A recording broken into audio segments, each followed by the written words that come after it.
Good morning, friends. I welcome you all in my YouTube channel, English by Bhupen Sir. Today I am going to discuss an important chapter that is called voice. As you know very well that in most of the competition exams which are conducted in India, some questions from this topic are often asked.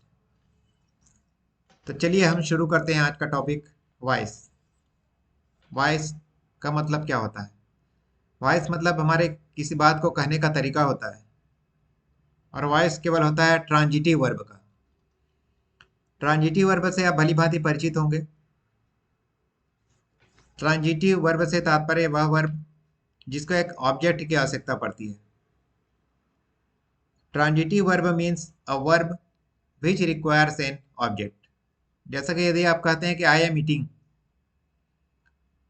तो निश्चित रूप से किसी व्यक्ति के मन में यह प्रश्न उठेगा कि यह क्या खा रहा है।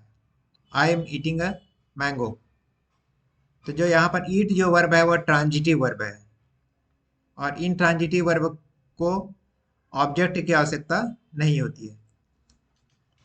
जैसा कि आप जानते हैं कि अंग्रेजी के जो वाक्य होते हैं उनका स्ट्रक्चर होता है subject plus verb plus object. You know very well that what is subject of a sentence? About whom or about which something is said. जिसके विषय में हम कुछ कहते हैं और the doer of the action, जो डूअर ऑफ द एक्शन है उसे हम कहते हैं सब्जेक्ट। जो एक्शन वर्ड है उसको हम कहते हैं वर्ब और इस एक्शन का जिस पर प्रभाव पड़ता है उसे हम कहते हैं ऑब्जेक्ट।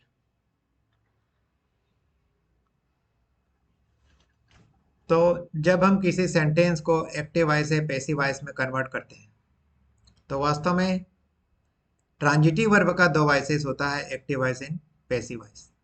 इसे आप स्क्रीन पर जो उदाहरण देख पा रहे हैं उससे भली भांति समझ सकते हैं। The hunter killed the lion, शिकारी ने शेर को मारा। और दूसरा सेंटेंस है the lion was killed by the hunter. दोनों ही वाक्यों का एक ही अर्थ है और दोनों ही वाक्य एक ही टेंस में है। वॉइस को समझने से पहले आपको टेंस की अवधारणा को भली भांति समझना होगा। यदि आप टेंस की अवधारणा से भली भांति परिचित हैं तभी आप वॉइस को या फिर नरेशन को समझ सकते हैं। So here you can see two examples. The hunter killed the lion and the lion was killed by the hunter. Both the above sentences mean the same thing, but in sentence 1, the form of the verb shows that the person denoted by the subject does something. So the verb killed is said to be in the active voice. It means in here sentence 1, subject is active. But in sentence 2, the form of the verb shows that something is done to the person denoted by the subject. लेकिन आप देख रहे हैं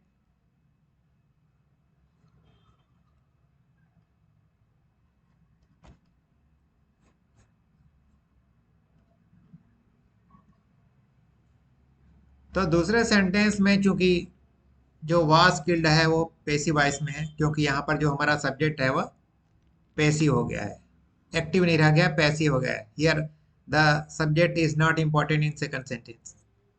A verb is said to be in the active voice when its form shows that the person or thing denoted by the subject does something, or in other words is the doer of the action.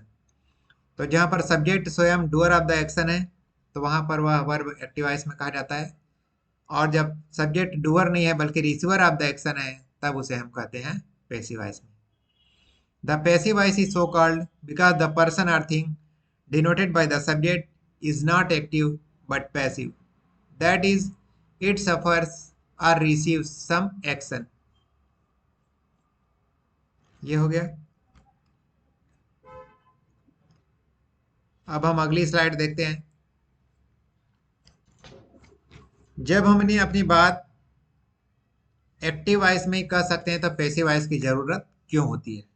क्या passive voice का प्रयोग करना अनिवार्य है? So here I have mentioned some conditions in which we have to use passive voice. When to use passive voice? The passive voice is used when the subject is unknown or cannot be stated easily. When we don't know that who is the doer of the action or the action has been performed by whom, then we have to use active passive voice. Like his pocket was picked. Somebody picked his pocket. We don't know who has picked the pocket. He is said to be corrupt. People say he is corrupt. Next example, next condition, when more interest is taken in the thing done rather than its doer. Sometimes it happens in our life that action is rather more important than the doer of the action. Like wheat and cotton are grown in Punjab. Wheat और cotton कहाँ पर पंजाब में उगाए जाते हैं. The farmers grow wheat and cotton in Punjab, but here the doer of the action is not important. I think that you can understand this concept. Then next, कौन सी परिस्थितियां हैं जब हमको पैसिव वॉइस का यूज करना है, ये आप देख सकते हैं. The results of BSc Part 1 examination will be declared on 10th June 2022. It means the declaration of the result is rather more important than the person who will declare the result. Third, when we want to sound more objective in a statement, when our statement is rather more important, like Qutub Minar is said to be the tallest ancient minaret. The report is expected to be published next month. And the newspaper headlines also we have to use passive voice. 5 killed in road accident, Raipur collector transferred. These are some examples of passive voice. And in some notices, also we use passive voice. Heavy vehicles not allowed. Trespassers will be prosecuted. 6. In reporting procedures and scientific experiments. Whenever we have to report some procedure and scientific experiments, we have to use passive voice. Carbohydrates are produced by green plants in the presence of light and chlorophyll. The metal sheeting was heated and bent into shape before cooled, polished and finally painted. The internet is used by millions of people every day. So these are some conditions when we have to use passive voice.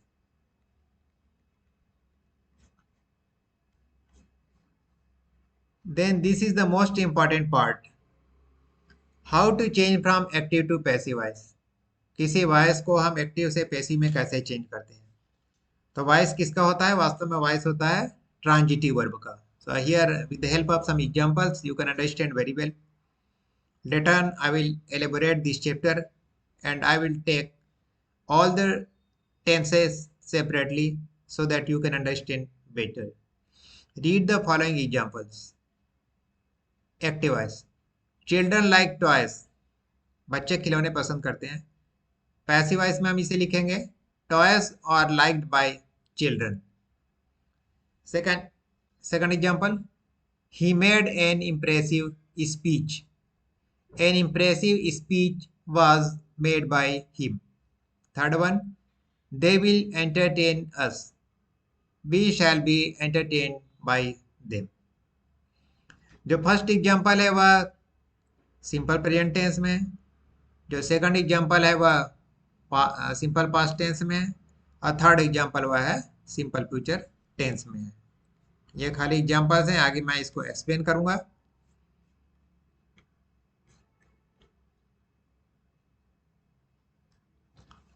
So whenever you will change a sentence from active voice to passive voice, some changes take place.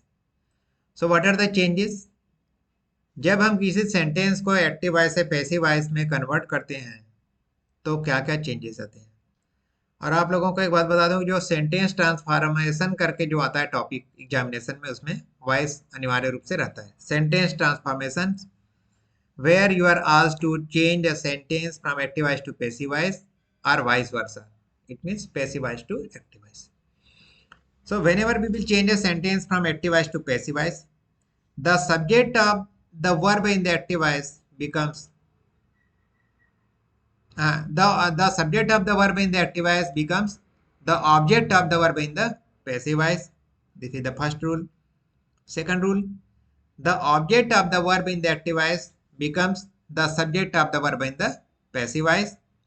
Third, the form of the verb also undergoes a change. Fourth, preposition by is generally added after the verb in the passive voice. तो चार नियम है. पहला नियम है active voice का जो subject है वो पैसिव वॉइस में ऑब्जेक्ट बन जाता है. दूसरा नियम है पैसिव वॉइस का जो ऑब्जेक्ट है वो एक्टिव वॉइस का सब्जेक्ट बन जाता है. थर्ड, वर्ब फॉर्म भी बदल जाता है. वर्ब फॉर्म बदलता है टेंस के हिसाब से और सब्जेक्ट के नंबर और पर्सन के हिसाब से. और अंत में हमें प्राय बाय प्रीपोजिशन जोड़ना पड़ता है. जो पैसिव वॉइस में जो ऑब्जेक्ट होता है उसके पहले हमको प्राय बाय प्रीपोजिशन जोड़ना पड़ता है. तो हम ब्रीफ में इनके स्ट्रक्चर्स को देख लेते हैं. फिर मैं अलग अलग टेंस के हिसाब से आपको बताऊंगा कि जब किसी सेंटेंस को एक्टिव वॉइस से पैसिव वॉइस में ट्रांसफॉर्म करते हैं, कन्वर्ट करते हैं, तो क्या क्या चेंजेस आते हैं. I repeat again that whenever you will change a sentence, whenever you will transform a sentence from active voice to passive voice, the meaning of both the sentences remain the same and the tenses of both the sentences remain the same. कोई changes इससे नहीं आता है, बस बात करने का तरीका बदल जाता है. अभी मैंने ब्रीफ में एक चार्ट बनाया हुआ है. The following chart shows the passive voice forms in the various tenses. The letters PP stand for the past participle, third form of the verb. As you know very well that and there are four kinds of verb forms. First form of the verb like go, second form of the verb went, and third form of the verb gone. Go, went, gone. और होता है ing form of the verb going. तो यदि कोई sentence simple present tense में तो हो जाएगा am plus past participle, is plus past participle, are plus past participle. ये पैसिव वर्ब फॉर्म है. इसका example, I am praised by my teachers, good news is expected by us, sweets are distributed among the children. अगर हमारा sentence simple past tense में active voice में, तो इसका structure होगा was plus past participle, were plus past participle. Passive voice का structure है. A song was संग by Sunita, kites were phloem yesterday. आगे मैं आपको बताऊंगा कि वाज कहाँ पर लगता है, वर कहाँ पर लगता है. इसी प्रकार एम, इज और आर कहाँ कहाँ पर लगता है. यदि आपका सेंटेंस फ्यूचर टेंस में है तो एक्टिव वॉइस में, अगर आपका सेंटेंस सिंपल फ्यूचर टेंस में है तो वो पैसिव में जब हम कन्वर्ट करेंगे तो उसका वर्ब फॉर्म यह होगा विल और shall plus be plus past participle. Example, the result will be declared tomorrow, we shall be rewarded, we shall be rewarded tomorrow. तो ये है. इसके बाद हम अगली स्लाइड को देखते हैं. We shall be rewarded tomorrow. And the last slide of today's, it means if your sentence in active voice is in present continuous tense, then passive verb form will be am plus being plus past participle, is plus being plus past participle, are plus being plus past participle. Past participle means third form of the verb. अगर आपका passive voice में subject I है तो उसके साथ M लगेगा. अगर singular number है तो इज लगेगा, थर्ड फॉर्म सिंगुलर नंबर है तो. और यदि यू है, दे है, प्लूरल नंबर है तो आर लगता है. जैसे कि I am being helped by my teachers, the door is being painted, sweets are being distributed among the children. अगर हमारा सेंटेंस पास्ट कंटिन्यूअस टेंस में एक्टिव वॉइस में तो कैसे चेंज होगा verb form. Was plus being plus past participle, were plus being plus past participle. A song was being sung by Sunita, kites were being flown yesterday. अगर हमारा sentence present perfect tense में तो क्या होगा, has plus been plus past participle, have plus been plus past participle. The thief has been arrested, they have been invited. और आपको बता दूं कि present perfect continuous tense, past perfect continuous tense, future continuous tense और future perfect continuous tense के verb के passive verb form नहीं होते हैं, पैसिव वॉइस नहीं होते हैं। तो मुझे आशा ही नहीं विश्वास है कि आप लोगों ने इस अवधारणा को कुछ हद तक समझ लिया होगा। आगे मैं इसे अगले वीडियो में और डिटेल्स में एक्सप्लेन करूंगा। But finally I request you all to like, share, and subscribe my channel. Thank you so much.